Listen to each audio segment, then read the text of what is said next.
Hello, and welcome to the quick video review for this Electactic mixer. It's a 5.3 quart, which is a fine size for most people for a number of baking items, from doughs to cakes and frostings, etc.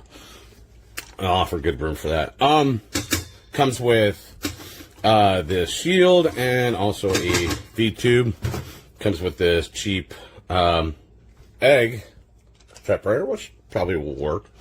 But, yeah, it looks cheap and plasticky. All of it looks really cheap and plasticky, honestly. This spatula was cheap and plasticky.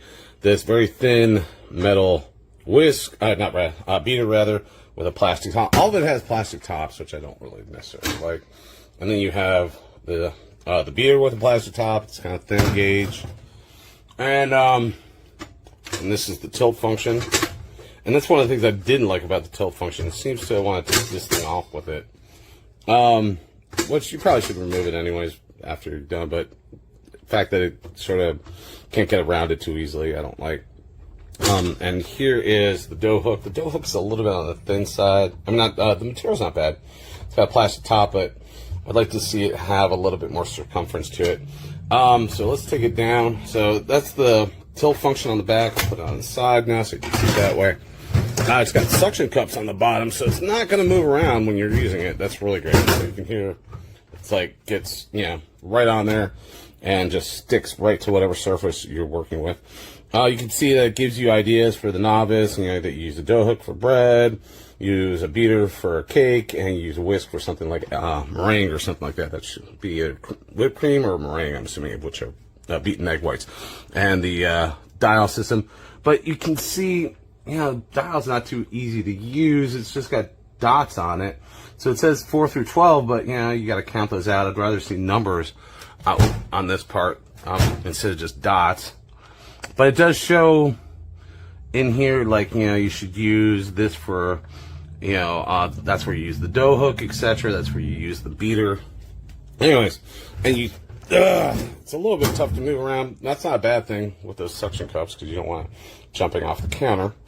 But as you can see, it just goes up. It has good action that way. The body is all plastic. I'd rather see that metal. Also, it doesn't have a place on the front where you can take this off, and has a gear in it, and then you can attach another company's attachments, or even maybe some of their own. But that's a thing that I see on other stand mixers that you can attach. Sometimes they have the gear in here that's a square gear that you can put attachments on from another famous company that is very well known for their mixers, and actually is the maker of my everyday mixer, which I prefer over this already. But I'm going to try to make dough with this. That's one of the hardest tests you can do, so I'm going to use using the dough hook on 1 to 3.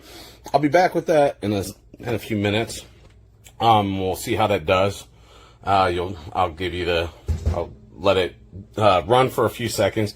One of the things I noticed, it's got an interesting little function. Ooh. So,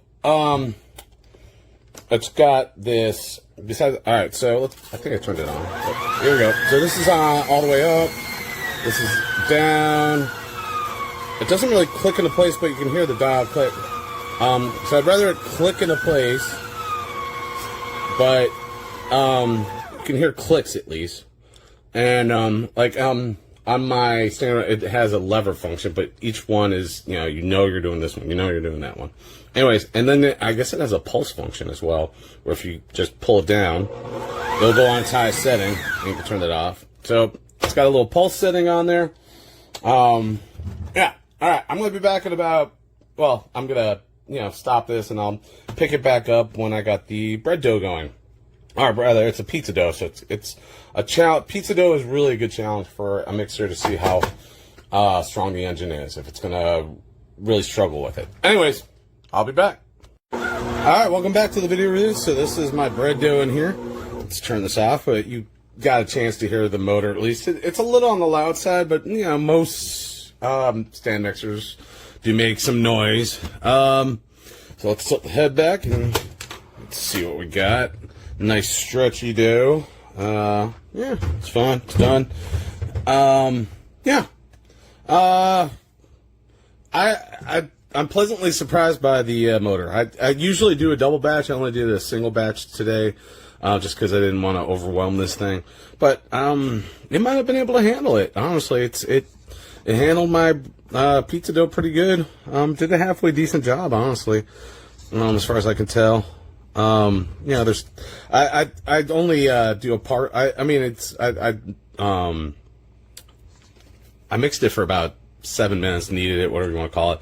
But I let this sit for like 3-4 days in the fridge, and it finishes up in there.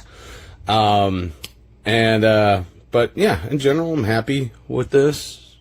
I don't like the plastic body, I don't like it, but it works good.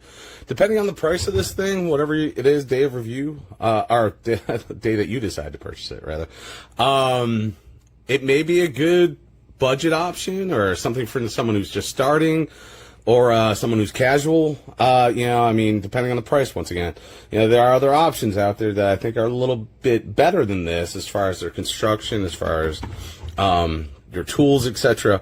But it came with a dough shield, a splash shield, whatever you want to call it, and a feed tube and a couple extras, and even though it's a smaller dough hook than I'm used to, it did a fine job. Anyways, hope this helped.